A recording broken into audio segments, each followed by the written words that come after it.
Friends, good morning. ಇವತ್ತಿನ day blog ಶುರು ಮಾಡ್ತಾ ಇದ್ದೀವಿ. ಬೆಳಗ್ಗೆಯಿಂದನೇ ವಾತಾವರಣ ತುಂಬ ಚಳಿ ಇದೆ, ಗಡ ಅನ್ನೋ ಆಗಿದೆ. ಏನಿದೆ, ಎಲ್ಲ ಟಿ ಶರ್ಟು ಬಿದ್ದೋಗಿದೆ. ಮೇಲೆ ಹಾಕಿದ್ದವು ಫುಲ್ಲು ಒಂದು ಲೈನ್ ಎಲ್ಲ ಹಾಕಿದ್ದಾರೆ. ಕೆಳಗೆ ಬಿದ್ದಿತ್ತೋ ಅಥವಾ ಅಲ್ಲೋಡು ಎಲ್ಲ ಬಿದ್ದಿದ್ದೇವೆ. ಚೈತು ಆ ಕಡೆ ಬಿದ್ದಿದ್ಯಾ? ತುಳಸಿ ಗಿಡದ ಮೇಲೆ ಬಿದ್ದಿದೆ ಒಂದು. ಕೆಳಗಿಳಿಗೆ ಹೋಗೈತೆ ಕತೆ. ನಾನು ಹಾಕಿರಲಿಲ್ಲ, ಜಾಸ್ತಿ ಇತ್ತಲ್ಲ ಅಂದ್ಬಿಟ್ಟು, ಕ್ಲಿಪ್ ಇರಲಿಲ್ಲ ಅಂದ್ಬಿಟ್ಟು ಎಲ್ಲಾದ್ರ ಮೇಲೆಲ್ಲ ಕೆಳಗಿಳಿಗೆಲ್ಲ ಬಿದ್ದಿದ್ದಾವ. ಮಧ್ಯ ಸೆಂಟ್ರಲ್ವಾ ಅಂದ್ಬಿಟ್ಟು ಮಾಡಿದ್ದೆ. ನನ್ನ ಮಗಳ ಕೆಲಸ ಪಾಪ. ಎಳ್ಳೀರು ಎಲ್ಲ ಟಿ ಶರ್ಟು ಒಂದೇ ಸರಿ ಬಿದ್ದೋಗಿದೆ. ಫಸ್ಟ್ ಟೀ ಶರ್ಟ್ ಒಂದು ಲೇಯರ್ ಪೂರ್ತಿ ನಾನು ಟಿ ಶರ್ಟೇ ಹಾಕಿದ್ದೆ, ಅದು ಫುಲ್ ಬಿದ್ದೋಗ್ಬಿಟ್ಟಿದ್ದಾವೆ. ಎಳ್ನೀರು ನಮ್ಮ ಮನೆಯವ್ರು ನಮ್ಮ ಅಪ್ಪಂಗೆ ಕೆಚ್ಚಕ್ಕೆ ಹೇಳಿದ್ರೆ ನಿನ್ನೆಯಿಂದ ಕೆಚ್ತಾ ಇಲ್ಲ. ಇಟ್ಟಿರ್ತವೆ, ಹಾಳಾಗ್ತಾವೆ ಅವು. ಏನು ಮಾಡೋಣ, ಚಳಿ ಇದೆ ಮಾತ್ರ. ಏನೋ ಐಸಲ್ಲಿ ಬಂದಂಗೆ, ಐಸಲ್ಲಿ ಇದ್ದಂಗಿದೆ ವಾತಾವರಣ. ಇಲ್ಲೂ ಎಲ್ಲ ಕಡೆ ಟಿ ಶರ್ಟ್ ಹಂಗೆ ಆಗಿದೆ ಇವಾಗ. ನಾನು ಹೋಗಿ ಒಳಗಡೆ ಕೆಲಸ ಮಾಡ್ತೀವಿ. ಅಣ್ಣ, ಡಸ್ಟ್ಬಿನ್ ಎಲ್ಲ ತೊಗೊಂಡೋಗೋಣ ಕೆಳಗಡೆಗೆ, ಹೋಗಿ ಬರೋಣ ಪ್ಲೀಸ್. ತುಂಬೋಗಿದೆ, ಎದ್ದು ಬನ್ನಿ ಬೇಗ, ಪಟ ಓಡ್ಬಾ. ಬೆಳಗ್ಗೆನೇ ಮಕ್ಕಳು ನಾವು ಎಲ್ಲರೂ 3 ಜನ ಒಂದೊಂದು ಕೆಲಸದಲ್ಲಿ ಬ್ಯುಸಿ ಆದ್ವಿ. ಹಾಗಾಗಿ 3 ಜನ ಒಂದೊಂದು ಕೆಲಸ ಅನ್ನೋ ಥರ ಮಾಡ್ತಾಯಿದ್ದಾರೆ. ಇಲ್ಲಿ ನಾನು ಕೂಡ ತಿಂಡಿಗೆ ರೆಡಿ ಮಾಡ್ಕೊಳ್ತಾ ಇದ್ದೀನಿ. ಜೊತೆಗೆ ಸ್ವಲ್ಪ ಬಿಸಿನೀರು ಕಾಯೋದಕ್ಕೂ ಇಡ್ತಾ ಇದ್ದೀನಿ ಕೆಟಲಲ್ಲಿ. ಈ ಸರಿ ನಮ್ಮ ಮನೇಲಿ ಸ್ವಲ್ಪ ಕೆಟಲ್ ಚೇಂಜ್ ಆಗಿದೆ. ಇದು ಗ್ಲಾಸ್ ಕೆಟಲ್ಲು. ಹಳೇದೇನಿತ್ತು ಅದು ಹಾಳಾಯಿತು. ಈ ಕೆಟಲ್ ಬಂದು ನಮ್ಮ ಮನೆ ಫ್ರೆಂಡು ಗಿಫ್ಟ್ ಕೊಟ್ಟಿದ್ರು ದೀಪಾವಳಿಲಿ. ಅದೇನೋ ಹೊಸ ಕೆಟಲ್ ಬರ್ತಾ ಇದ್ದಂಗೆ ಇಷ್ಟು ದಿನ ಹಾಳಾಗದಿರೋಂತಹ ನಮ್ಮ ಹಳೆ ಕೆಟಲ್ ಇದ್ದಕ್ಕಿದ್ದಂಗೆ ಹಾಳಾಯಿತು. ಹಾಗಾಗಿ ಇವಾಗ ಈ ಕೆಟಲ್ನ ಯೂಸ್ ಮಾಡ್ತಾ ಇದ್ದೀವಿ. ನನಗಂತೂ ಈ ಥರ ಗ್ಲಾಸ್ ಐಟಮ್ಗಳನ್ನೆಲ್ಲ ಯೂಸ್ ಮಾಡಬೇಕಂದ್ರೆ ಸ್ವಲ್ಪ ಭಯ. ಯಾಕಂದರೆ ನನ್ನ ಕೈ ಮೊದಲೇ ಬೀಳ್ಸೋ ಅಂಥದ್ದು, ಹೊಡೆದಾಕೋ ಅಂಥದ್ದೇ ಪಟ ಅಂತ ಯಾವಾಗ್ಲೂ. ಹಾಗಾಗಿ ಇದೆಷ್ಟು ದಿನ ಬಾಳಿಕೆ ಬರುತ್ತೋ ಏನೋ ಗೊತ್ತಿಲ್ಲ. ಈ ಕೆಟಲ್ನ ಇವಾಗ ಯೂಸ್ ಮಾಡ್ತಾ ಇದ್ದೀವಿ. ಹಾಗೆ ಮಗಳು ಪಾಪ ಎಳ್ಳೀರನ್ನೆಲ್ಲ ಕೆಚ್ಚಿಬಿಟ್ಟು ರೆಡಿ ಮಾಡ್ತಾಯಿದ್ರು. ನಮ್ಮ ಮಗನ ಡಸ್ಟ್ಬಿನ್ ಎಲ್ಲ ಕೆಳಗಡೆ ಇಡಕ್ಕೆ ಕಳಿಸಿದ್ದೆ. ನಂತರ ತೊಳೆದಿಟ್ಟಿದ್ದ ಪಾತ್ರೆಗಳೆಲ್ಲ ಇದೆಲ್ಲ ಎತ್ತು ಜೋಡಿಸ್ಬಿಟ್ಟು ಇಡ್ಲಿ ಮಾಡಿಬಿಡೋಣ ಅಂತ ಅಂದ್ಕೊಂಡು ಮಾಡ್ತಾಯಿದ್ದೀನಿ. ಒಂದು ಕಡೆ ದಾಲ್ಗೂ ಕೂಡ ಬೇಳೆ ಎಲ್ಲ ಬೇಯೋದಕ್ಕೆ ಇಟ್ಟಿದ್ದೆ. ಹಾಗೆ ಈ ಒಂದು ವಿಚಾರ ನಾನು ಹೇಳ್ಕೋಬೇಕು. ಸುಮಾರು ಜನ ನನಗೆ ಕಮೆಂಟ್ ಮಾಡ್ತಾ ಇರ್ತೀರ, ನಿಮ್ಮ ವೆಯ್ಟ್ ಎಷ್ಟು, ಜೊತೆಗೆ ಸುಷ್ಮಾ ನೀವು ಸ್ವಲ್ಪ ದಪ್ಪ ಆಗಿದ್ದೀರಾ ಅಂತ ಅನಿಸುತ್ತೆ, ದಪ್ಪ ಆಗಿದ್ದೀರಾ, ವೆಯ್ಟ್ ಎಷ್ಟು ಅಂತ ಇದೇ ಕಮೆಂಟ್ ಹಾಕ್ತಾ ಇದ್ದೀರಾ. ಆಲ್ಮೋಸ್ಟ್ ನಾನು ಒಂದು 6-7 ಇಯರ್ಸಿಂದನೂ ಕೂಡ ನನ್ನ ಬಾಡಿ ವೆಯ್ಟ್ ಏನಿದೆ 58ರಿಂದ 60, ಜಾಸ್ತಿ ಆದರೆ 62 kg, ಇಷ್ಟರಲ್ಲೇ ನಾನು ಮೇಂಟೈನ್ ಮಾಡ್ತಾ ಇದ್ದೆ. ಬಟ್ ಈ ಒಂದು 2025ರಲ್ಲಿ ನನ್ನ ಹೆಲ್ತ್ ಯಾವ ರೀತಿಯಾಗಿ ಕೈ ಕೊಡ್ತು ಅಂತಂದರೆ, ಜೊತೆಗೆ ಮೆಂಟಲಿ ನಾನು ಸ್ವಲ್ಪ ಡಿಸ್ಟರ್ಬ್ ಆಗಿದ್ದು ಕೂಡ ನನ್ನ ಒಂದು ಆರೋಗ್ಯಕರವಾಗಿರೋಂತಹ ಒಂದು ಹೆಲ್ತ್ ಹ್ಯಾಬಿಟ್ ಏನಿತ್ತು ಅದನ್ನು ಕಂಪ್ಲೀಟ್ ಸ್ಟಾಪ್ ಮಾಡಿದ್ರಿಂದ ಈ ರೀತಿಯಾಗಾಯಿತು. ಏಕೆಂದರೆ ವರ್ಷದ ಮೊದಲನೆಯಲ್ಲೇ ನನ್ನ ಹೆಲ್ತ್ ಇಶ್ಯೂಸ್ ಶುರುವಾಯಿತು. ಒಂದು ಥ್ರೋಟ್ ಇನ್ಫೆಕ್ಷನ್ ಅಂತ ಹೇಳಿ ಶುರುವಾಗಿದ್ದು, ಆನಂತರ ನನಗೆ ಹಲ್ಲಿಂದು ಒಂದು ಆಪ್ರೇಷನ್ ಆಯಿತು. ಆಮೇಲೆ ಫುಡ್ ಪಾಯ್ಸನ್ ಆಯಿತು. ಆನಂತರ ನನಗೆ BP ಪ್ರಾಬ್ಲಮ್ ಆಯಿತು. ನೆಕ್ಸ್ಟು ನನಗೆ ವೆರಿಕೋಸ್ ವೇನ್ ಕೂಡ ಕಾಲಲ್ಲಿ ಶುರು ಆಯಿತು. ಹೀಗೆ ಅಂದರೆ ಒಂದೊಂದು ಅನ್ನೋ ಥರ ನನಗೆ ಲಾಸ್ಟ್ ಇಯರ್ ಹೆಲ್ತ್ ಇಶ್ಯೂಸ್ ತುಂಬ ಜಾಸ್ತಿ ಆಯಿತು. ನಂತರ ಅಪ್ಪನಿಗೂ ಕೂಡ ಹುಷಾರಿಲ್ಲದೆ ಇರೋ ಥರ ಆಯಿತು. ನಂತರ ಅಪ್ಪ ಹಾಸ್ಪಿಟ್ಲು, ಮನೆ ಅಂತ ಓಡಾಟ, ಊಟದಲ್ಲಿ ಯಾವುದೇ ಕಾರಣಕ್ಕೂ ಕರೆಕ್ಟಾಗಿ ಮೇಂಟೈನ್ ಮಾಡೋಕ್ಕಾಗಿಲ್ಲ, ವಾಕಿಂಗ್ ಮಾಡೋಕ್ಕಾಗಿಲ್ಲ. ಜೊತೆಗೆ ಹೆಂಗಾಯಿತು ಅಂತಂದರೆ ಬ್ಯಾಕ್ ಟು ಬ್ಯಾಕ್ ನನ್ನ ಒಂದು ಡೇ ರೊಟೀನ್ಸ್ ಎಲ್ಲನೂ ಟೋಟಲಿ ಡಿಫ್ರೆಂಟ್ ಆಯ್ತಾ ಹೋಯಿತು. ಜೊತೆಗೆ ಮೆಡಿಸನ್ಸ್ ಅನ್ನೋದು ನನಗೆ ಜಾಸ್ತಿ ತೊಗೊಂಡಿದ್ದಂಥದ್ದು ಅಂದರೆ 2025ರಲ್ಲಿ ಎಷ್ಟು ಮೆಡಿಸನ್ಸ್ ತೊಗೊಂಡಿದ್ದೀನಿ ಅಂತಂದರೆ ನನಗೆ ಅನಿಸುತ್ತೆ ಕೆಲವೊಂದು ಟೈಮಲ್ಲಿ ಇಷ್ಟೊಂದು ಮೆಡಿಸನ್ಸ್ ಎಲ್ಲ ನುಂಗಿ ಜೀವನ ಬದುಕಬೇಕಾ ಅನ್ನೋ ಅಷ್ಟು ಬೇಜಾರಾಗೋಗ್ಬಿಟ್ಟಿತ್ತು ನನಗೆ. ಅಷ್ಟು ನಾನು ಹುಷಾರು ತಪ್ಪದೆ.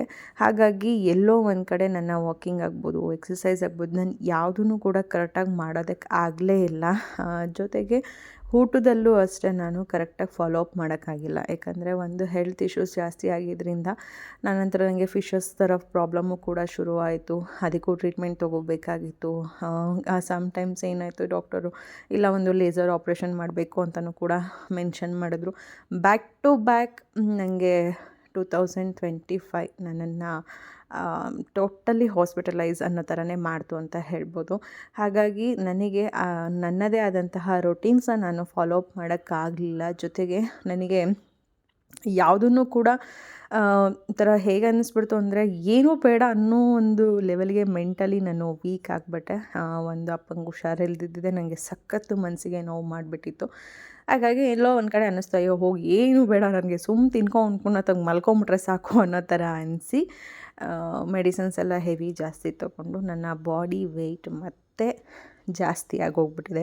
ಈಗ ಪ್ರೆಸೆಂಟ್ ವೆಯ್ಟ್ ಬಂದು ನಾನು 68 kg ಇದ್ದೀನಿ. ಅಂದರೆ ಟೋಟಲಿ 8 kgs ನಾನು ಇನ್ಕ್ರೀಸ್ ಆಗಿರುವಂಥದ್ದು. ಹಾಗಾಗಿ ಈ ವರ್ಷದ ನನ್ನ ಗೋಲ್ ಇರೋದೇ ನನ್ನ ವೆಯ್ಟ್ ಲಾಸ್ ಮಾಡಲೇಬೇಕು ಅಂತ ನಾನು ಡಿಸೈಡ್ ಮಾಡಿದ್ದೀನಿ. ಆದಷ್ಟು ಬೇಗ ನಾನು ನನ್ನ ಒಂದು ವೆಯ್ಟ್ ಲಾಸ್ ಜರ್ನಿನ ನಾನು ಶುರು ಮಾಡ್ತೀನಿ.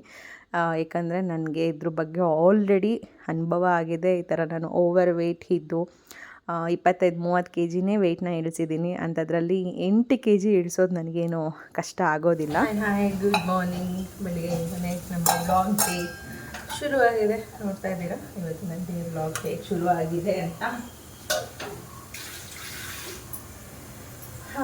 ಈಗ ನಮ್ಮ ಟೈಮ್ ಮಕ್ಕಳಿಗೆಲ್ಲರಿಗೂ ಪಪ್ಪಾಯ ಹಾಗೆ ಎಳ್ನೀರು ಕೊಡುವಂಥದ್ದು. ಬರೋಣ, ಊರಿಂದ ತಂದಿದ್ವಲ್ಲ ಎಳ್ನೀರು, ಅದು ನಿನ್ನೆ ಎಲ್ಲ ಕಟ್ ಮಾಡೇ ಇಲ್ಲ. ಬರೋ, ಕರೆದು ಕೊಡಬೇಕು ಅನ್ನೋದು. 2 ಪೀಸ್ ಪಪ್ಪಾಯ ತಿನ್ಬಾ. ಕಲರ್ ಚೆನ್ನಾಗಿದೆ, ಟೇಸ್ಟ್ ಹೇಗಿದೆಯೋ ಗೊತ್ತಿಲ್ಲ. ಪಪ್ಪಾಯ ಕೆಂಪಗಿರೋದು ನೋಡ್ಕೊಂಡು ತೊಗೊಂಬಂದಿದೆ ನಾನು. ಯೆಲ್ಲೋ ಕಲರ್ಗಿಂತ ಪಪ್ಪಾಯ ಕೆಂಪಗಿರೋದು ನೋಡಿ ತರಬೇಕು, ಸ್ವೀಟಾಗಿರುತ್ತೆ ಅನ್ಸುತ್ತೆ. ನಾನು ಇನ್ನೂ ತಿಂದಿಲ್ಲ, ಆಮೇಲೆ ತಿಂತೀನಿ. ಅಷ್ಟು ಇರ್ತೀನಿ, ತಿಂದು ಟೇಸ್ಟ್ ನೋಡಿ ಹೇಳಿ ಕೊಡ್ಲಾರಿ ನಿಮಗೆ.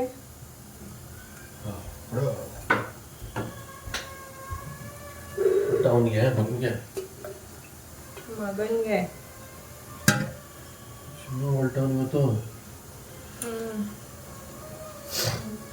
ಅಪ್ರೂಪ ಕೊಡ್ತಾನೆ. ತೊಳಿ ಪಪ್ಪಾಯ ತಿನ್ನಿ ಹೋಗಿ. ಖಾಲಿ ಹೋಟೆಲ್ ಪಪ್ಪಾಯ ತಿನ್ಬೇಕು, ಹೋಟೆಲಿನ ಹುಳ ಹೋಗುತ್ತೆ.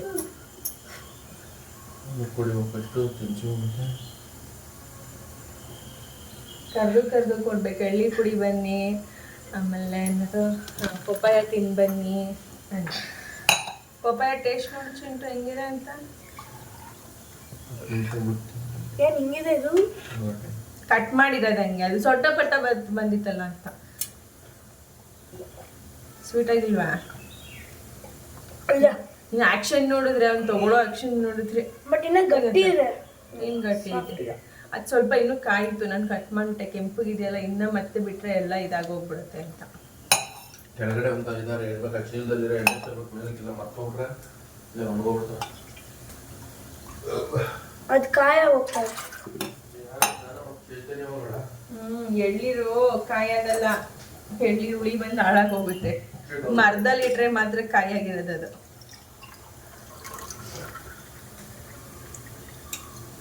ಚೆನ್ನಾಗಿದ್ಯಾ ಪಪ್ಪಾಯ? ಸ್ವೀಟ್ ಆಗಿದ್ಯಾ? ಅವು ಒಂದು ಅರ್ಧ ಹಣ್ಣಾಗಿ ಹೋಗಿತ್ತು, ಅರ್ಧ ಕಾಯಿ ಥರ ಇತ್ತು, ಹಂಗೆ ಕಟ್ ಮಾಡಿಬಿಟ್ಟೆ.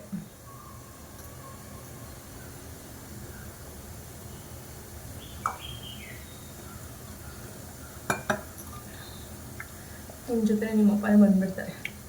ನಾನು ಇನ್ನೂ ಗುಡಿಸಿಲ್ಲ, ಒರೆಸಿಲ್ಲ.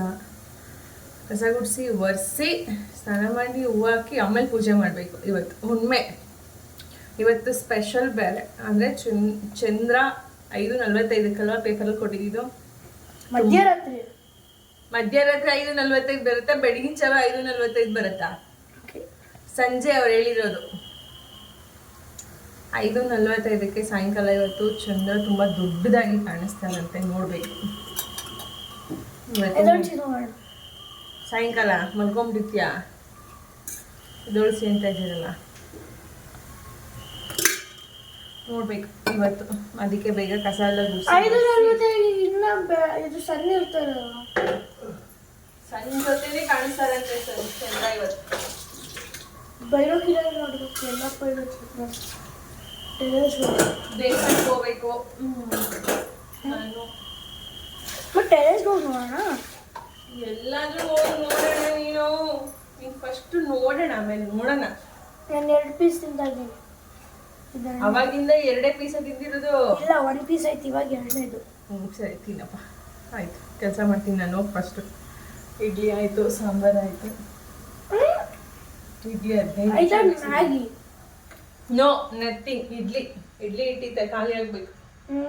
ಬೆಳಿಗ್ಗೆ ಮಕ್ಕಳಿಗೆ ಇಡ್ಲಿ ಸಾಂಬಾರು ಮಾಡಿದ್ದೆ. ಅವರು ತಿಂಡಿ ತಿಂದು ಸ್ಕೂಲಿಗೆ ಹೋಗಿದ ನಂತರ ಮನೆ ಕ್ಲೀನಿಂಗ್ ಕೆಲಸ ಎಲ್ಲ ಮಾಡ್ಕೊಂಡಿದ್ದಾಯಿತು. ಇವತ್ತು ಮಕ್ಕಳು ಸ್ಕೂಲಿಗೆ ಹೊರಡೋ ಮೊದಲೇ ನಾನು ಕ್ಲೀನಿಂಗ್ ಕೆಲಸ ಆಗಲಿಲ್ಲ, ಕಸ ಗುಡಿಸಿ ಒರೆಸಿ ಎಲ್ಲ ಆಗಲಿಲ್ಲ. ಹಾಗಾಗಿ ಮಕ್ಕಳು ಹೋದ್ಮೇಲೆ ಎಲ್ಲ ಕೆಲಸ ಮಾಡಿ ಮುಗಿಸಿ, ಇವತ್ತು ಹುಣ್ಣಿಮೆ ಇರೋದ್ರಿಂದ ಜೊತೆಗೆ ಇವತ್ತು ಸ್ಪೆಷಲ್ ಮೂನ್ ಕೂಡ ಇತ್ತು. ಪೇಪರಲ್ಲೆಲ್ಲ ಓದಿದ್ವಿ ನಾವು. ಹಾಗಾಗಿ ನನ್ನ ದೇವಸ್ಥಾನದಲ್ಲಿ ಪೂಜೆಗೂ ಕೂಡ ಹೋಗಬೇಕಿತ್ತು. ಸತ್ಯನಾರಾಯಣ ಸ್ವಾಮಿ ಪೂಜೆಗೂ ಕೂಡ ಕೊಟ್ಟಿದ್ದೆ. ಹಾಗೆ ಮನೇಲೂ ಕೂಡ ಪೂಜೆ ಎಲ್ಲ ಮಾಡಿ ಮುಗಿಸ್ಬಿಡೋಣ ಅಂತ ಹೇಳಿ ಬೆಳಿಗ್ಗೆ ನನಗೆ ಎಷ್ಟೊತ್ತಿಗಾಗುತ್ತೆ ಅಷ್ಟೊತ್ತಿಗೆ ಎಲ್ಲ ಕೆಲಸ ಮುಗಿಸಿ ನಾನು ಒಂದ್ಸರಿ 11 ಗಂಟೆ ಆಗುತ್ತೆ ಪೂಜೆ ಮಾಡೋದಕ್ಕೆ. ಕೆಲವೊಂದು ಟೈಮಲ್ಲಿ 12 ಗಂಟೆ ಆಗುತ್ತೆ. ಎಷ್ಟೊತ್ತಾದರೂ ಸರಿನೇ ನಾನು ದೀಪ ಹಚ್ತೀನಿ ಮನೆಯಲ್ಲಿ. ಎಷ್ಟೋ ಜನ ಹೇಳ್ತಾರೆ ಇಲ್ಲ ಬೆಳಿಗ್ಗೆ ಹೊತ್ತೇ ಮಾಡಬೇಕು, ಆಮೇಲೆ ಮಧ್ಯಾಹ್ನ ಮೇಲೆ ಮಾಡೋಕ್ಕೆ ಹೋಗಬಾರ್ದು, ಅಥವಾ 11 ಗಂಟೆ ಮೇಲೆ ಮಾಡಬಾರ್ದು, ಹಾಗೆ ಹೀಗೆ ಅಂತ. ಕೆಲವೊಂದು ಟೈಮಲ್ಲಿ ನಾವು ಮನೇಲಿರೋ ಹೆಣ್ಮಕ್ಳಿಗೆ ಸ್ಕೂಲ್ಗೆ ಹೋಗೋವಂಥ ಮಕ್ಕಳು ಮನೇಲಿ ಇದ್ಕೊಂಡು ಕೆಲ್ಸಕ್ಕೆ ಹೋಗೋವಂಥ ಮನೆಯವ್ರನ್ನ ಮನೇಲಿ ಇಟ್ಕೊಂಡಾಗ ಆನ್ ಟೈಮಲ್ಲಿ ಎಲ್ಲ ಕೆಲಸ ಮಾಡೋದಕ್ಕೆ ನಮಗೂ ಆಗೋಲ್ಲ. ನಮಗೂ ಕೂಡ ಸುಸ್ತಾಗ್ತಾ ಇರುತ್ತೆ, ಟಯರ್ಡ್ ಫೀಲ್ ಇರುತ್ತೆ. ಜೊತೆಗೆ ಬೆಳಿಗ್ಗೆ ಎದ್ದಿದ ತಕ್ಷಣವೇ ಯಾವಾಗಲೂ ಆ್ಯಕ್ಟಿವ್ ಆಗಿರೋದಕ್ಕೆ ಸಾಧ್ಯ ಇಲ್ಲ. ಅದರಲ್ಲೊಂದು ಈಗಂತೂ ವಿಪರೀತ ಚಳಿ ಇದೆ. ಈ ಚಳಿ ವಾತಾವರಣದಲ್ಲಿ ಬೆಳಿಗ್ಗೆ ಎದ್ದು ತಣ್ಣೀರು ಮುಟ್ಟಿ ಕೆಲಸ ಮಾಡಬೇಕು ಅಂದರೆ ಸ್ವಲ್ಪ ಕಷ್ಟ ಅಂತ ಅನಿಸುತ್ತೆ. ಹಾಗಾಗಿ ಒಂದೊಂದು ದಿನ ಬೇಗನೆ ಮಾಡಿ ಮುಗಿಸಿರ್ತೀನಿ, ಕೆಲವೊಂದು ದಿನದಲ್ಲಿ ಆಗೋದಿಲ್ಲ. ಹಾಗಾಗಿ ಮಕ್ಕಳೆಲ್ಲ ಹೋದ್ಮೇಲೆ ನಾನೆಲ್ಲ ಕೆಲಸ ಮಾಡ್ಕೊಳ್ಳುವಂಥದ್ದು. ಅವ್ರು ಹೋದ್ಮೇಲೆ ಇವಾಗ ದೇವರಿಗೆ ದೀಪ ಎಲ್ಲ ಹಚ್ಚಿ ಪೂಜೆ ಮಾಡೋಣ ಅಂತ ಪೂಜೆ ಮಾಡ್ಕೊಳ್ತಾ ಇದ್ದೀನಿ. ಮಕ್ಕಳು ಸ್ಕೂಲಿಗೆ ಹೋದ್ಮೇಲೆ ನಾನೆಲ್ಲ ಕೆಲಸಗಳು ಮಾಡಿ ಮುಗಿಸುವಷ್ಟರಲ್ಲಿ ಟೈಮ್ ಬಂದು 11:10 ಆಗಿದೆ. ಇವಾಗ ನಮ್ಮ ಟೈಮ್ ಊಟ ಮಾಡೋ ಟೈಮ್ ಅಲ್ಲ, ಸಾರಿ, ತಿಂಡಿ ತಿನ್ನೋ ಟೈಮ್. ಊಟ ಅನ್ನೋದೇ ಹೋಗ್ತಾ ಇದೆ, ಇನ್ನೂ ಅಡುಗೆನೇ ಮಾಡಿಲ್ಲ. ಅಯ್ಯೋ, ನೀಟಾಗಿ ಟ್ರೈಪೋರ್ಡು ಇಟ್ಕೊಳಕ್ಕಾಗ್ತಿಲ್ಲ. ಇವಾಗ ತಿಂಡಿ ಮಾಡಬೇಕು. ನನಗೆ ದೋಸೆ ಮಾಡ್ಕೊಳ್ತಾ ಇದ್ದೀನಿ, ಯಾಕಂದರೆ ಬೆಳಿಗ್ಗೆ ಇಡ್ಲಿ ಮಾಡಿ ಒಂದು ಸ್ವಲ್ಪ ಹಿಟ್ಟು ಉಳಿತು, ಚೂರೇ ಹಿಟ್ಟು ಉಳಿತು. ಆ ಹಿಟ್ಟನ್ನು ದೋಸೆ ಹಾಕ್ಕೊಂಬಿಡೋಣ ಅಂತ ಹಾಕ್ತಾಯಿದ್ದೀನಿ. ಊರಿಂದ ಬರಬೇಕಾದ್ರೆ ನಮ್ಮ ಅತ್ತಿಗೆಯವ್ರು ಕೊಟ್ಟಿದ್ದು ಇಡ್ಲಿ ಹಿಟ್ಟು. ಆವತ್ತಿನ ದಿನ 31ನೇ ತಾರೀಕು ಕೂಡ ನಾನು ಇಡ್ಲಿನೇ ಮಾಡಿದ್ದೆ ಬೆಳಿಗ್ಗೆ ತಿಂಡಿ. ಮಕ್ಕಳು ಸ್ಕೂಲಿಗೆ ಕಳಿಸ್ಬೇಕಾಗಿತ್ತು, ಮಾಡಿ ಇನ್ನೂ ಕೂಡ ಹಿಟ್ಟು ಉಳಿದಿತ್ತು, ಮತ್ತೆ ಇಡ್ಲಿ ಮಾಡಿದೆ. ಇವತ್ತು ಮಾಡಿದ್ದು ಇಡ್ಲಿನ ಯಾರೂ ತಿಂದಿಲ್ಲ. ನನ್ನ ಮಗ 2, ನನ್ನ ಮಗಳು 2 ಬಿಟ್ಟರೆ ನಮ್ಮ ಮನೆಯವರು ತಿಂದಿಲ್ಲ, ನಾನು ತಿನ್ನಲಿಲ್ಲ. ಹಾಗೆ ಬಾಕಿ ಉಳಿತು. ಇದಕ್ಕೆ ಮಧ್ಯಾಹ್ನ ಇದೇ ಆಗಿದೆ, ಇದನ್ನೇ ಖಾಲಿ ಮಾಡಿಸ್ತೀನಿ, ಏನೂ ಮಾಡಲ್ಲ. ಇನ್ನು ರೈಸ್ ಇದೆ, ದಾಲ್ ಮಾಡಿದ್ದೆ ಇಡ್ಲಿಗೆ. ಅದೇ ನಮ್ಮನೇಲಿ ಕೆಲಸ ಇದೆ, ನಂಗೆ ತಿಂಡಿ ಬೇಡ ಅಂತ ಪಪ್ಪಾಯನೂ ಎಳ್ನೀರು ತಿಂದು ಹೊರಟರು ಅಷ್ಟೇ. ಹಾಗಾಗಿ ಇವಾಗ ನಾವು ಅದನ್ನು ಅವ್ರಿಗೆ ತಿನ್ನಿಸ್ತೀವಿ. ಎಲ್ಲೋ ಏನೋ ಈರುಳ್ಳಿ ಸ್ಮೆಲ್ ಬರ್ತಾ ಇದೆ.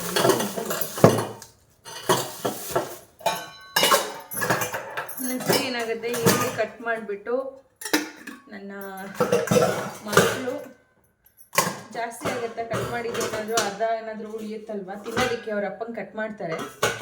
ಕಟ್ ಮಾಡಿದ್ದು ಸ್ವಲ್ಪ ಏನಾದರೂ ಉಳಿಯಿತು ಅಂತಂದರೆ ಇಲ್ಲಿ ಯಾವುದಾದ್ರೂ ಬಟ್ಲಲ್ಲಿ ಹಾಕಿರ್ತಾರೆ, ಅದು ಸ್ಮೆಲ್ ಬರ್ತಾ ಇದೆ. ಬಟ್ ಎಲ್ಲಿದೆ ಅಂತ ನನಗೆ ಗೊತ್ತಾಗ್ತಾ ಇಲ್ಲ, ಸ್ಮೆಲ್ ಬರ್ತಾ ಇದೆ. ನೋಡಿದ್ರೆ ಎಲ್ಲೂ ಕಾಣಿಸ್ತಾ ಇಲ್ಲ.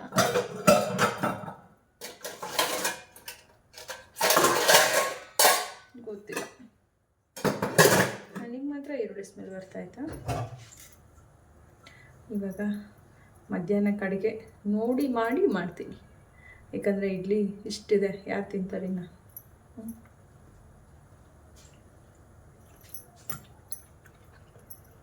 ಸೂಪರ್ ಇದೆ ಪಪ್ಪಾಯ. ಹಿಂಗೆ ಕಲರ್ ಇರಬೇಕು ಪಪ್ಪಾಯ ಮಾತ್ರ, ಹಿಂಗಿದ್ರೆ ಒಳ್ಳೆ ಟೇಸ್ಟು. ಎಲ್ಲೋ ಕಲರ್ಗಿಂತ ಪಪ್ಪಾಯ ತೊಗೋಬೇಕಾದ್ರೆ ಮೇಲ್ಗಡೆ ನಿಮಗೆ ಒಂದು ಆಫ್ ಅಥವಾ ಒಂದು ಸ್ವಲ್ಪ ಏನಾದರೂ ಕೆಂಪು ಕಾಣಿಸುತ್ತೆ ನೋಡಿ, ಅಂಥ ತೊಗೊಳ್ಳಿ ಪಪ್ಪಾಯ.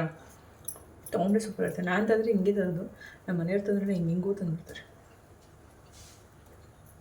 ನಮ್ಮನೇಲಂತೂ ಇಡ್ಲಿನ ಯಾರೂ ಅಷ್ಟಾಗಿ ಇಷ್ಟಪಡೋದಿಲ್ಲ. ಇಡ್ಲಿ ಇಷ್ಟಪಡೋದು ಯಾವುದಕ್ಕೆ ಅಂದರೆ ಮಟನ್ ಸಾಂಬಾರಿಗೆ. ಮಟನ್ ಸಾರು ಇದ್ದರೆ ಚೆನ್ನಾಗಿ ಇಷ್ಟಪಡ್ತಾರೆ. ಇಲ್ಲಾಂದರೆ ನನ್ನ ಮಗನಿಗೆ ಚಟ್ನಿ ಇರಬೇಕು, ಇಲ್ಲಾಂದರೆ ಅವ್ನಿಗೆ ಟೊಮೆಟೊ ಕಾಯಿ ಚಟ್ನಿ ಥರ ಮಾಡಿಕೊಡ್ಬೇಕು. ಈ ಥರದ್ದು ಏನಾದರೂ ಮಾಡಿಕೊಟ್ರೆ ಇಷ್ಟಪಟ್ಟು ತಿಂತಾರೆ. ಇಲ್ಲಾಂದರೆ ನಮ್ಮ ಮನೇಲಿ ಇಡ್ಲಿ ಖಾಲಿನೇ ಆಗೋದಿಲ್ಲ. ನನಗೂ ಅಷ್ಟೇ ಇಡ್ಲಿ ಅಷ್ಟು ಇಷ್ಟ ಆಗೋದಿಲ್ಲ, ದೋಸೆನೇ ಜಾಸ್ತಿ ಇಷ್ಟ. ಬಟ್ ಇಡ್ಲಿ ಹಿಟ್ಟಲ್ವ ಇದು, ಇಡ್ಲಿ ತುಂಬ ಚೆನ್ನಾಗಾಗುತ್ತೆ ಅಂತ ಇಡ್ಲಿ ಮಾಡಿದ್ದೆ. ಅದು ಮಧ್ಯಾಹ್ನಕ್ಕೂ ಆಯಿತು ನನಗೆ. ಮತ್ತೆ ಮಧ್ಯಾಹ್ನ ಊಟಕ್ಕೆ ಇಡ್ಲಿ. ಟೈಮ್ ಎಷ್ಟಪ್ಪ, 2:15. ನಾನೊಂದು ಸ್ವಲ್ಪ ಕೊರಿಯರ್ದೆಲ್ಲ ಬರಿತಾ ಇದ್ದೆ ದೋಸೆ ಫುಲ್ಲು. ಇಡ್ಲಿ ಇಲ್ಲಿದೆ, ಚಟ್ನಿ ಇವಾಗ ಹೊಸ್ದಾಗಿದೆ, ಸಾಂಬಾರು ಬೆಳಗ್ಗೆಯಿಂದ ಇದೆ. ಇಡ್ಲಿ ದೋಸೆ ಇಲ್ಲ ಸಾರಿ ಬೆಳಿಗ್ಗೆ ನಾನು ದೋಸೆ 4 ಇಡ್ಲಿ ಹಾಕಿದ್ರಾ? ಮತ್ತೆ ನಂಗೆ 2 ಸಾಕಪ್ಪ, ನಿಮ್ಗೆ ಬೇಡ ಇಡ್ಲಿ ಸಾಕು ನನಗೆ ಬೆಳಿಗ್ಗೆನೂ ತಿಂದು ಮತ್ತೆ ಈಗಲೂ ತಿನ್ನಬೇಕು ಹಿಂಸೆ. ನಂಗೆ 2 ಇಡ್ಲಿ ಕೊಟ್ರೆ ಎತ್ಕೊಟ್ರೆ ಇನ್ನೂ ಇಬ್ಬರು ಒಂದೊಂದು ಬೇಕಾರೆ. ನಾವೇ 2 ಇಡ್ಲಿ ತಿನ್ನಕ್ಕೆ ಕೂತಾಡ್ತೀವಿ. ಎಲ್ಲರೂ ಆಮೇಲೆ ಹಾಕೊಡ್ರಪ್ಪ ಇನ್ನೊಂದು ಇಡ್ಲಿ. ಬೇಡ ಹಾಕು 4 ನಂಗೆ ಮಾತ್ರ 2 ಹಾಕು.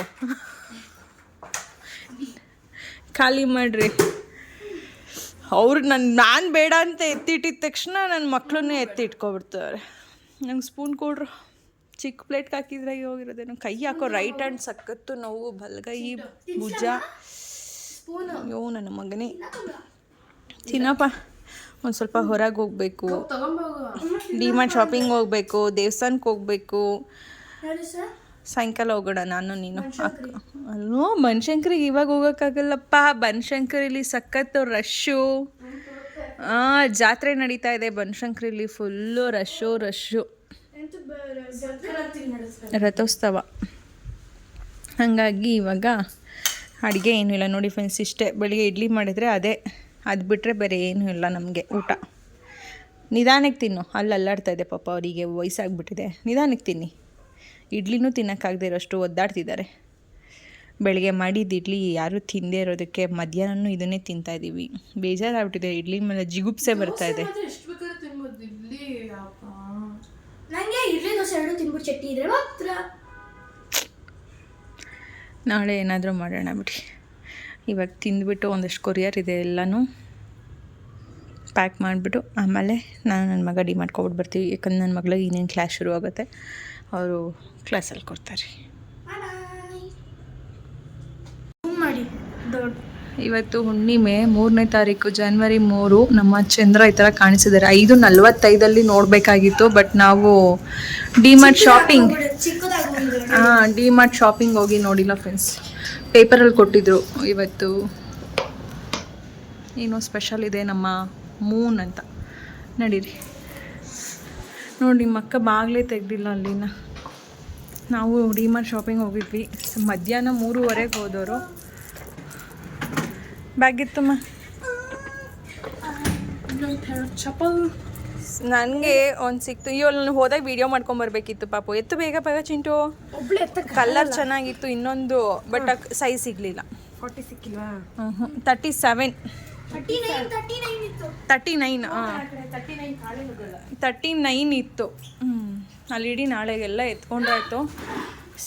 ಇವಾಗ ದೇವಸ್ಥಾನಕ್ಕೆ ಹೋಗ್ಬೇಕು. ಅಲ್ಲೇ 7 ಗಂಟೆ ಆಗೋಯ್ತು. ಒಂದು ಲೋಟ ಕಾಫಿ ಏನಾದರೂ ಇಡಮ್ಮ ನನಗೆ. ಆಲ್ರೆಡಿ ಕುಡಿದೆ ನನ್ನ ಅಪ್ಪ.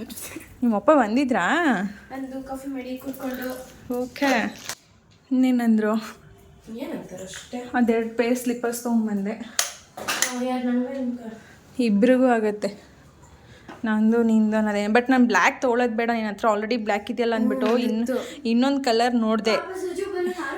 ಆ ಕಲರು ಸಿಕ್ಕಲೇ ಇಲ್ಲ. ನಾನು ವೀಡಿಯೋ ಆದರೂ ಮಾಡ್ಕೊಂಬರ್ಬೇಕಾಗಿತ್ತು. ಹುಡುಕಿ ಸಾಕಾಯಿತು. ಅದಕ್ಕೆ ತೊಗೊಂಬಂದೆ. ನನ್ನ ಪರ್ಫೆಕ್ಟ್ ಆಗೈತೆ ಮುಂದೆ ಆಗಲ್ಲ. ಹೌದು, ಅದಕ್ಕೆ ತೊಗೊಂಡೆ. ಹಾಕಿ ನೋಡಿನೇ ಅಗಲ ನೋಡಿನೇ ಇರಲಿ ಒಂದು ಪೇರು ಅಂದ್ಬಿಟ್ಟು. ಈ ಥರದ್ದು ಚೆನ್ನಾಗಿ ಕಾಣಿಸುತ್ತೆ. ಬ್ಲ್ಯಾಕ್ ಎಲ್ಲದಕ್ಕೂ ಮ್ಯಾಚ್ ಆಗುತ್ತಲ್ವಾ. ಅದಾದರೆ ರೇಷ್ಮೆ ಸೀರೆಗಳು ಹಾಕೊಂಡಾಗ ತೊಗೋಬೇಕಾಗಿತ್ತು. ಒಂಥರ ಬ್ಲೂ ಕಲರ್. ನಾನು ವೀಡಿಯೋ ಮಾಡಬೇಕಿತ್ತು. ಈ ಪ್ಯಾಂಟ್ ಕಲರಲ್ಲೇ ಇತ್ತು. ಸ್ವಲ್ಪ ಶೈನಿ ಆದರೆ ಫುಲ್ಲು ಡಾರ್ಕ್ ಅಲ್ಲ. ಇದು ಡಾರ್ಕು, ಬಟ್ ಅದು ಫುಲ್ ಶೈನಿ. ಕಾಫಿ ಹಿಡಿ ಹೋಗ್ಲಿ. ಇದು ಒಂದು ಡೈಲಿ ವೇರಿಗೆ ತೊಗೊಂಡೆ. ಇವಾಗ ಹಾಕೊಂಡೋಗಿದ್ನಲ್ಲ ಚಪ್ಪಲಿ, ಅದು ಚಪ್ಪಲ್ಲ. ಆ ಚಪ್ಪಲಿ ಬೇಡ, ಬಿಸಾಕೋದು.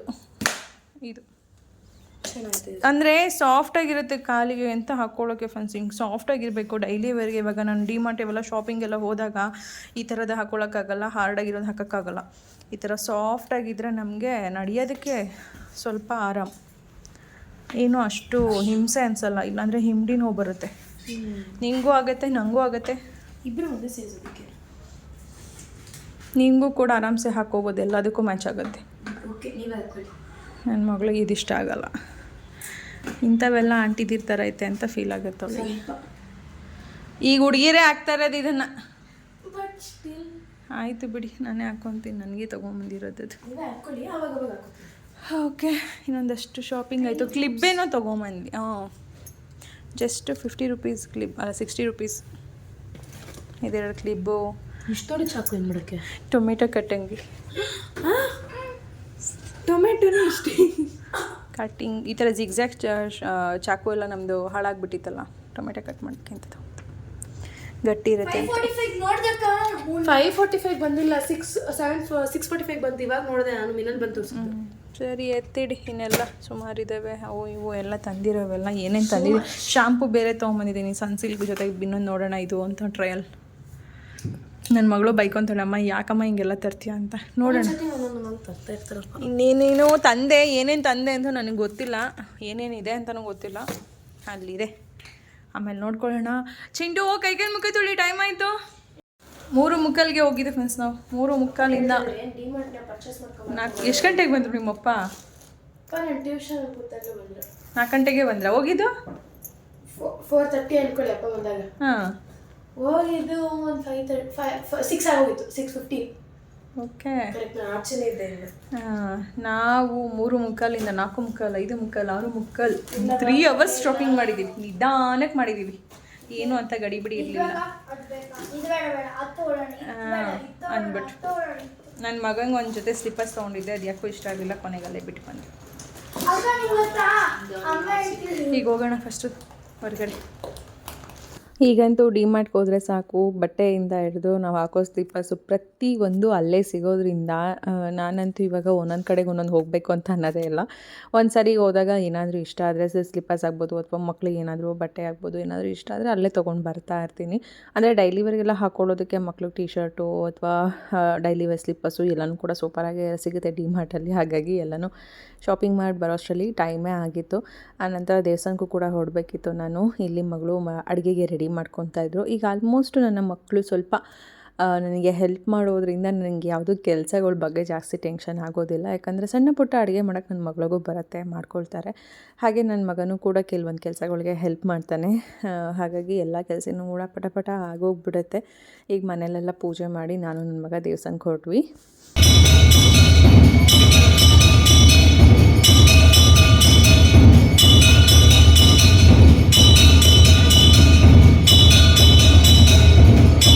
ವರ್ಷದ ಮೊದಲನೇ ಹುಣ್ಣಿಮೆ, ಜೊತೆಗೆ ಸ್ಪೆಷಲ್ ಹುಣ್ಣಿಮೆನೂ ಅಂತಲೂ ಹೇಳ್ಬೋದು ನಮಗೆ ಶುರುವಾಗಿದ್ದಂಥದ್ದು. ಹಾಗಾಗಿ ಸತ್ಯನಾರಾಯಣ ಸ್ವಾಮಿ ಪೂಜೆನೂ ಕೂಡ ನಡೆಯುತ್ತೆ ಇಲ್ಲಿ. ಈ ಒಂದು ಪದ್ಮನಾಭ ನಗರದಲ್ಲಿರುವಂತಹ ದೇವಸ್ಥಾನದಲ್ಲಿ ಸತ್ಯನಾರಾಯಣ ಸ್ವಾಮಿ ಒಂದು ಮೂರ್ತಿನೇ ಇದೆ. ಫೋಟೋ ಎಲ್ಲ ಇಟ್ಟು ಪೂಜೆ ಮಾಡೋದಿಲ್ಲ ಇವರು, ಡೈರೆಕ್ಟ್ ಆ ಮೂರ್ತಿನೇ ಪೂಜೆ ಮಾಡೋದ್ರಿಂದ ನಾನು ತಪ್ಪದೆ ಹುಣ್ಣಿಮೆ ಟೈಮಲ್ಲಿ ಈ ದೇವಸ್ಥಾನಕ್ಕೆ ಬರ್ತೀನಿ. ಆನಂತರ ನಾನು ನೆಕ್ಸ್ಟ್ ಡೇಗೆ ವ್ಲಾಗ್ನ ನಾನು ಕಂಟಿನ್ಯೂ ಮಾಡ್ತಾಯಿದ್ದೀನಿ. ಇದು ಬಂದು ಸಂಡೇ ವ್ಲಾಗ್. ಬೆಳಗ್ಗೆನೇ ನಮ್ಮ ಒಂದು ಡೇನ ಶುರು ಮಾಡಿದ್ದಂಥದ್ದು. ಸಂಡೇ ಅಂದಮೇಲೆ ಎಲ್ಲರಿಗೂ ಗೊತ್ತಿರುತ್ತೆ ಸ್ಪೆಷಲ್ ಇದ್ದೇ ಇರುತ್ತೆ. ಬಟ್ ಇವಾಗ ಜಾಸ್ತಿ ನಮ್ಮ ಮನೇಲಿ ಸ್ಪೆಷಲ್ ನಾನು ಮಾಡ್ತಾಯಿಲ್ಲ ಫ್ರೆಂಡ್ಸ್. ತಿಂಗಳಿಗೆ 2 ಸರಿ ನಾನು ನಾನ್ ವೆಜ್ಜನ್ನು ರೆಫರ್ ಮಾಡೋದು.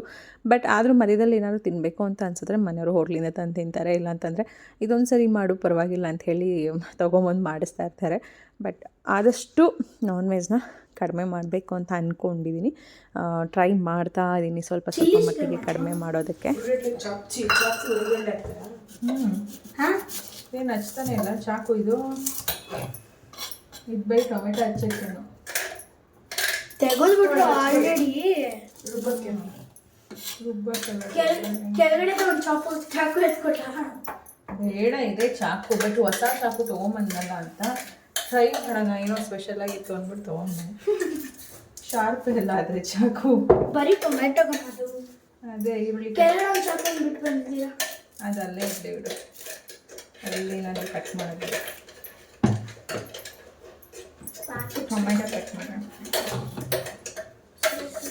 ಕೈ ಎಲ್ಲೋ ಕುಯ್ಕೊಂಡೈತೆ ಎಲ್ಲಿ ಅಂತ ಗೊತ್ತಿಲ್ಲ. ಮತ್ತೆ ಕತೆ ಕುಯ್ತೈತೆ ಬರೀ ಕುಯ್ಕೊಳ್ಳೋದು. ಇವತ್ತು ಬೆಳಗ್ಗೆ ತಿಂಡಿ ಅನ್ನೋದ ಅಥವಾ ಮಧ್ಯಾಹ್ನ ಊಟ ಅನ್ನೋದಾಗ ಗೊತ್ತಿಲ್ಲ, ಎರಡರ ಮಧ್ಯದಲ್ಲಿ ನಮ್ಮ ಒಂದು ರೆಸಿಪಿ ರೆಡಿ ಆಯಿತು. ಸಿಂಪಲ್ಲಾಗಿ ಬಿರಿಯಾನಿ ಮಾಡಿದೆ. ಆನಂತರ ಇನ್ನೊಂದು ಸ್ವಲ್ಪ ಏನಿತ್ತು ಚಿಕನ್ ಅದನ್ನು ಹಾಕ್ಬಿಟ್ಟು ಒಂದು ಗ್ರೇವಿ ಮಾಡಿಬಿಟ್ಟೆ. ಯಾಕಂದರೆ ಆ ಗ್ರೇವಿ ಇದ್ದರೆ ಮಕ್ಳಿಗೆ ಏನಾದರೂ ಮಧ್ಯಾಹ್ನ ಚಪಾತಿ ಬೇಕು ಇಲ್ಲ ದೋಸೆ ಬೇಕು ಅಂದರೆ ಹಾಕ್ಕೊಡ್ಬೋದು. ಇಲ್ಲ ರೊಟ್ಟಿ ಆದರೂ ಮಾಡಿಕೊಟ್ರಾಗುತ್ತೆ, ಅವ್ರಿಗೆ ಊಟ ಆಗುತ್ತೆ ಅಂದರೆ. ಇಲ್ಲಾಂದರೆ ವೈಟ್ ರೈಸ್ ಮಾಡಿದ್ರು ಅವ್ರಿಗೆ ಊಟ ಆಗುತ್ತೆ. ಇನ್ನು ಬೆಳಗ್ಗೆ ನಮಗೆ ತಿಂಡಿಗೆ ಬಿರಿಯಾನಿನೂ ಆಗುತ್ತೆ ಅಂದ್ಬಿಟ್ಟು 2 in 1 ಅನ್ನೋ ಥರ ಎರಡೂ ಎಲ್ಲ ಒಂದೇ ಸರಿಗೆ ಥಿಂಕ್ ಮಾಡಿ ಅಡುಗೆ ಮಾಡಿದ್ದು. ರೆಡಿ ಆಯಿತು ಫ್ರೆಂಡ್ಸ್, ಬಿರಿಯಾನಿ ಒಳ್ಳೆ ಚಿಕನ್ ಗ್ರೇವಿ ರೆಡಿ. ಇನ್ನೇನಿದ್ರು ನಾವು ತಿನ್ನೋದಷ್ಟೇ ಬಾಕಿ ಎಲ್ಲರೂ ತಿಂತಾ ಇದ್ದೀವಿ. ಟೈಮ್ ಬಂದು 11:40 ಬಂತು. ಊಟನೇ ಬೇಡ ಅನ್ಸುತ್ತೆ ಇನ್ನು ನಾವು ತಿಂಡಿ ತಿಂದರೆ, ನನ್ನ ಪ್ರಕಾರ ಹಂಗೆ ತಿಂತಾಯಿದ್ದೀವಿ ಇವಾಗ.